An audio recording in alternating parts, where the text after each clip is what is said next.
9 farms in Wisconsin have been granted money for nitrogen optimization pilot projects. The money aims to grow understanding of new methods that optimize commercial nitrogen on farm fields. The goal is to protect the soil and water. You can see the list of recipients at MidwestFarmReport.com. One of them is Ted Hoffman, an independent crop consultant with InDepth Agronomy.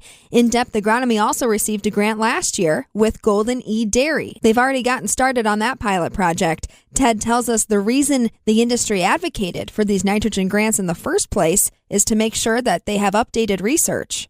When that research was initially done, there was certain cropping practices, certain genetics that were available at that time. And throughout the years, we've increased overall crop production, crop yield through improved cropping practices, through better hybrids, things like split nitrogen applications. So with these better cropping practices, we've also found that yield potential has gotten higher and higher, but the nitrogen recommendations really haven't changed or maybe kept up with the changes in crop production. To further that comment, relating to the first part where I mentioned a lot of the nitrogen research was done in a specific part of the state, most of that research was done kind of anywhere except eastern Wisconsin. The reason that that's important is eastern Wisconsin tends to have a lot higher clay content in our soils, which makes nitrogen management really quite difficult compared to other parts of the state that inherently maybe have better drainage or maybe have higher organic matter that naturally supplies more nitrogen to the system. In eastern Wisconsin, we find that nitrogen management in corn is one of our largest issues. So just having the ability to do this research locally and get that return on investment data here within our area in eastern Wisconsin, that's really the biggest thing about this project. InDepth Agronomy and Golden E Dairy, you guys got nearly $40,000 last year to validate corn nitrogen rates in your neck of the woods, make sure you're getting the best value from it, and ultimately protect soil and water resources. So Ted, tell us, what's the first step when you receive that funding? What we did even before we submitted the grant or got the money is talked about, is this something that we think is a good fit for the farm? Do we have some fields that are a good fit? And how are we going to execute this? So once we came up with a plan on how to do it, we had to lay everything out in the grant application, and that was reviewed by, I believe, a board of different people. They kind of ranked each one of the projects on their own. I know that they weren't able to fund all the projects, but we were lucky enough to be selected. So when we were selected, we just basically started to put that plan into place. What that began as really was in the off season of the spring of 2024, we started making the variable rate prescriptions.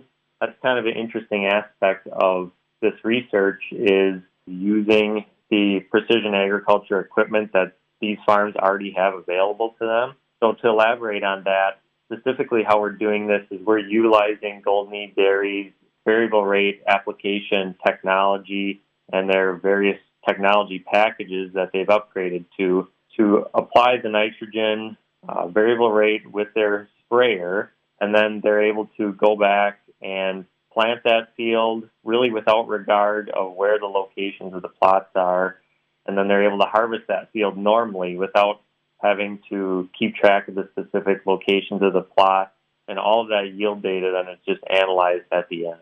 Now, I know this requires some pretty technical language, Ted, but why don't you quickly explain what you mean by variable rate? What that entails is certain sprayers and fertilizer applicators, such as like dry fertilizer spreaders, they have technology in them called RTK, which is real-time kinematics.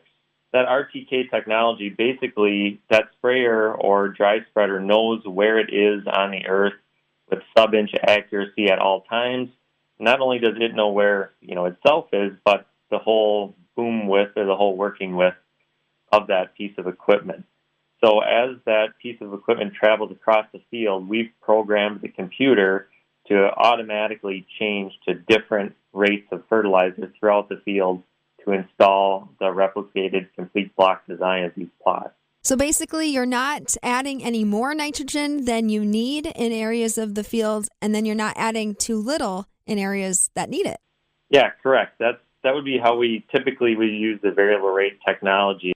In this case, with these plots, the University of Wisconsin has actually guided us to apply both much less nitrogen than what we need in some areas, but also much more nitrogen than what we need in others, with a whole array of different nitrogen rates all the way in between throughout the field. So what we're hoping to see is to get that nice response curve where on the plots with zero nitrogen, we're probably going to expect to see really, really low yields.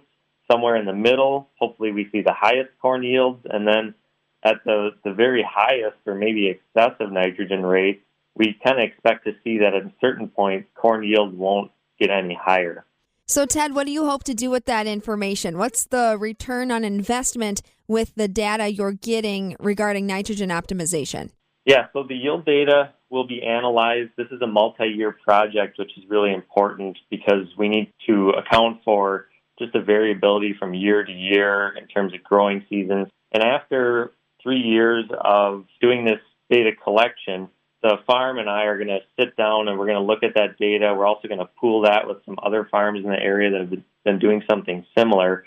And then we're really going to use that to tailor the nitrogen program on these specific fields and kind of across the farm on similar fields to be more close to optimum or as close as we can get to optimum nitrogen rates with kind of two goals in mind.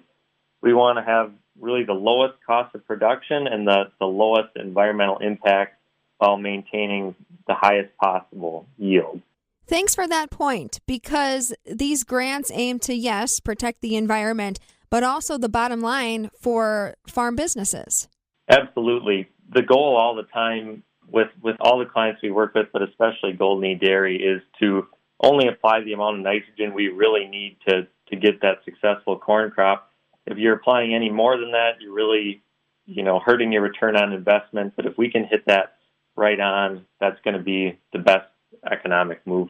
Ted, you told us that you're gathering data related to yield, but I know you also wanted to mention that a lot of time, money, and energy from the funding is used to collect a lot of other information, because the goal is to have well-rounded tools for nitrogen application in the future. We always like to think of nitrogen kind of like a gas tank in a car. You want to always keep enough gas to get to the end of the year, but kind of towards the end of the year, we want that fuel gauge to be on empty so that we have, very little environmental loss and very little economic loss of that nitrogen. So some of the tools that we're testing to see how they correlate to the nitrogen need of corn in eastern Wisconsin is we're using NDVI imagery and relating that to the yield. We're using green seeker technology. We've been evaluating pre-side dress nitrate tests as well as pre-plant nitrate tests. We've had a whole suite of tissue testing. We've taken different soil health metrics into account. Lastly, we've been starting to pioneer a method to test stock nitrate in corn and see if that stock nitrate will eventually correlate to the end yield. So ultimately, all these nitrogen prediction tools will hopefully allow us to continue to reach that optimum level in the future without either shorting our corn and not putting on enough nitrogen, but also preventing us from over-applying nitrogen. Hence why this is a multi-year project, because every growing season is different and these tools can work whether it's a wet or dry year. Ted Hoffman, along with us from InDepth Agronomy, he speaks highly of the nitrogen optimization grants. Ted argues that on-farm discoveries are going to be the best solutions to any unique problems that crop up in the state. InDepth Agronomy was approved for another almost $80,000 nitrogen optimization pilot project this year. For the Midwest Farm Report, I'm Stephanie Hoff.